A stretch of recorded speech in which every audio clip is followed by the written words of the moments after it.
और उसने सुना था कि तथागत बुद्ध इतना बड़ा चमत्कार करते हैं कि वो मरे हुए को जिंदा कर देते हैं। बहुत बंदी वो कृष्णा गौतम गई, कल आपने सुना था, रोने लगी, भगवान मेरा पुत्र खत्म हो गया, इसे जिंदा करो। मैंने सुना कि तुम जिंदा कर देते हो। अब भगवान बुद्ध ने बहुत समझाया, बहन मरा हुआ व्यक्ति जिंदा नहीं हो सकता। नहीं, अगर मेरा बेटा जिंदा नहीं हुआ तो मैं भी मर जाऊंगी, मैं भी अपने पुत्र के वियोग में खत्म हो जाऊंगी। तथागत बुद्ध समझा रहे, बहन इस दुनिया में ऐसी कोई दवा नहीं है जो खाने के बाद में मरा हुआ व्यक्ति जिंदा हो जाए, न ऐसा कोई डॉक्टर है जो मरे हुए को जिंदा कर दे। वो नहीं मान रही है। तो तथागत बुद्ध समझ गए कि ये अज्ञान है। उन्होंने कहा ऐसा चाहती है कि मेरा बेटा जिंदा हो जाए तो इस गांव में जाओ और सरसों के दाने लेकर के आओ। इतना याद रखना कि सरसों ऐसे घर में से लाना जिस घर में कभी मृत्यु नहीं हुई हो, तभी मंत्रों का प्रयोग होगा। गई, पूरे गांव में घूमी, पूरे नगर में घूमी, किसी का भाई खत्म हो गया, किसी की बहन खत्म हो गई, किसी की पत्नी, किसी का पति, किसी का बाप, किसी का माँ, किसी का रिश्तेदार। पूरे नगर में ऐसा कोई परिवार नहीं था जिस घर में कभी मृत्यु नहीं हुई। समझ गई वो, अपने बच्चे को दफनाया। तब कल आपने देखा तथागत बुद्ध से दीक्षा ली है, तो तथागत बुद्ध ने दीक्षा दी, तब समझ आया माता बहने भाइयों कि जिस तरह से ये बात हर कोई नहीं बताता है, जिस तरह से कटोरी होती है, कटोरी में तेल होता है और तेल में होती है बाती, बाती जलती है। इसी तरीका से हमारा शरीर कटोरी की तरह है। शरीर में जो खून है, पानी खून, ये तेल की तरह होता है। और पैर से लेकर के सिर तक हड्डी जुड़ी हुई है, ये बाती की तरह है। जो बोल रहे हैं हम, आप बोल रहे हैं, ये क्या है? लौ। अब क्या होता है कि वो बाती जब तक जलती रहती है, जब तक कटोरी में तेल रहता है। ऐसा ही है ना, बाती जब तक जलती रहती है, जब तक उस कटोरी में तेल होता है। सुनना जरा, मृत्यु कैसे हम लोगों की होती है। तो तथागत बुद्ध ने कहा कि कुछ व्यक्ति चालाक होते, बुद्धिमान होते हैं।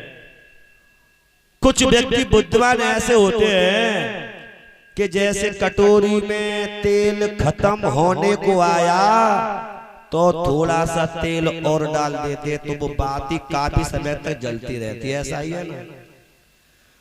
तो कुछ माता बहने भाई बुद्धिमान ऐसे होते कि जी जाने के शरीर में खून कम होने को आया, यानी शरीर में खून कम होने को आया, तो उन्होंने क्या किया, जैसे भाई ऐलानी है डाबर च्यवनप्राश खाता है सुबह शाम दूध में।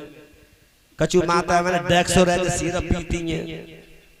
कछु भाई लिव 52 सिरप पीते, काय खून बढ़ाने के लिए, तो वो ज्यादा समय तक जी जाते हैं। हमारे बनते हैं बुजुर्ग बैठे हुए हैं।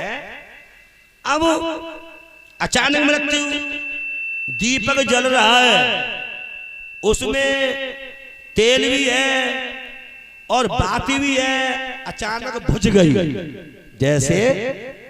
तो क्या होता है कि कटोरी में तेल है, तेल में बाती है, बाती जल रही है, तो हुआ ये कि अचानक हवा आ जाती है। हवा थोड़ी बहुत हवा आएगी तो ऐसा होता है कि किसी किसी मकान में जंगला होते तो हाल तुरंत बुझ जाती है। ऐसे ही अचानक कोई हादसा हो जाता है, कोई व्यक्ति छत से गिर जाता है या कोई बीमारी लग जाती है। अब देखिए कटोरी है, कटोरी में तेल है, तेल में बाती बाती जल रही है। अब हुआ कि अचानक तूफान आ गया। जब तूफान आ गया तो एकदम ज्योति यानी वो दीपक बुझ जाता है।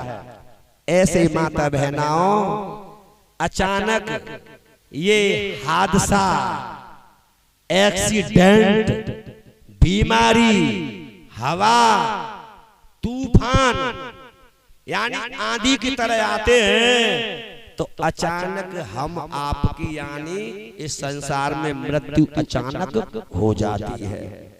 लेकिन माता बहन भाइयों, अगर हमें अपने आप को स्वस्थ बनाना है, सुंदर बनाना है और सुख शांति प्राप्त करनी है तो बुद्ध ने कहा है अगर आपको एक्सीडेंट से बचना है, बीमारी से बचना है, हादसा से बचना है तो सीलों का पालन करो। जीव हत्या ना करो, जीव हत्या करोगे तो हादसा होंगे, एक्सीडेंट होंगे। चोरी ना करो और व्यभिचार ना करो, सत्य बोलो, झूठ ना बोलो, चुगली मत करो, नशा ना करो। बुद्ध ने नशा पर भी जोर दिया है। किसी आम के पेड़ पर अमियां लगी होती हैं और जब वो बात लगाया कि आंधी तूफान आएंगे तो अपने आप टूट के गिर जाती अमियां। लेकिन ज्यादातर जब आंधी तूफान नहीं आते हैं तो आम जो होते हैं, जो पक जाते हैं तो अपने आप टप नीचे गिर जाते हैं। अब कोई भैया कच्ची अमियां को जाकर तोल ले फिर क्या कहता है, समय आएगा। समय कैसे आ गया? अरे समय तुमने अब्बा है तो कच्ची में टोरी काय को। ऐसे ही रहना भाइयों, हम समय अब्बा थे, किसी को रोग लग जाता है चोरी करने का, किसी को रोग लग जाता है हत्या करने का, किसी को रोग लग जाता है व्यभिचार करने का, किसी को रोग लग जाता है चुगली करने का, झूठ बोलने का। और सबसे बड़ा रोग है शराब का। जब ये रोग लग जाते हैं शराब के या सीलों के, माता हम सील नहीं अपनाते हैं तो हम अपना समय, अब बात कहते समय फिर आगे कोई बात ही नहीं है। तो माता बहन भाइयों से प्रार्थना है कि आप लोगों ने कभी अखफुट्टा देखो, अखफुट्टा देखो होगो भैया, काओ ने अखफुट्टा न कबू आगे फोरी है काओ की का, लेकिन बदनाम अखफुट्टा। ऐसे भैया शराबी आदमी कितनी बढ़िया बात करे, प्यारी बात करे, मीठी बात करे, दूर दूर दूर पिए तो तासे भैया हम इस सील को भी अपना सोरा मेरे या मज पमा डठाना मेरे मन सिक्का पर समाज जावे। हम खुद पैसा खर्च करें, खुद पागलों की तरह रहें और हम कितनी अच्छी बात कहें फिर भी हमारी बात नहीं मानी जाती है। तो माता बहन भाइयों, हम ये 5 सीलों का पालन करेंगे तो हम अच्छी जिंदगी जिएंगे, हम बहुत आगे निकल जाएंगे और माता बहन भाइयों हमारे जीवन में आज से लाभ होना शुरू हो जाएगा।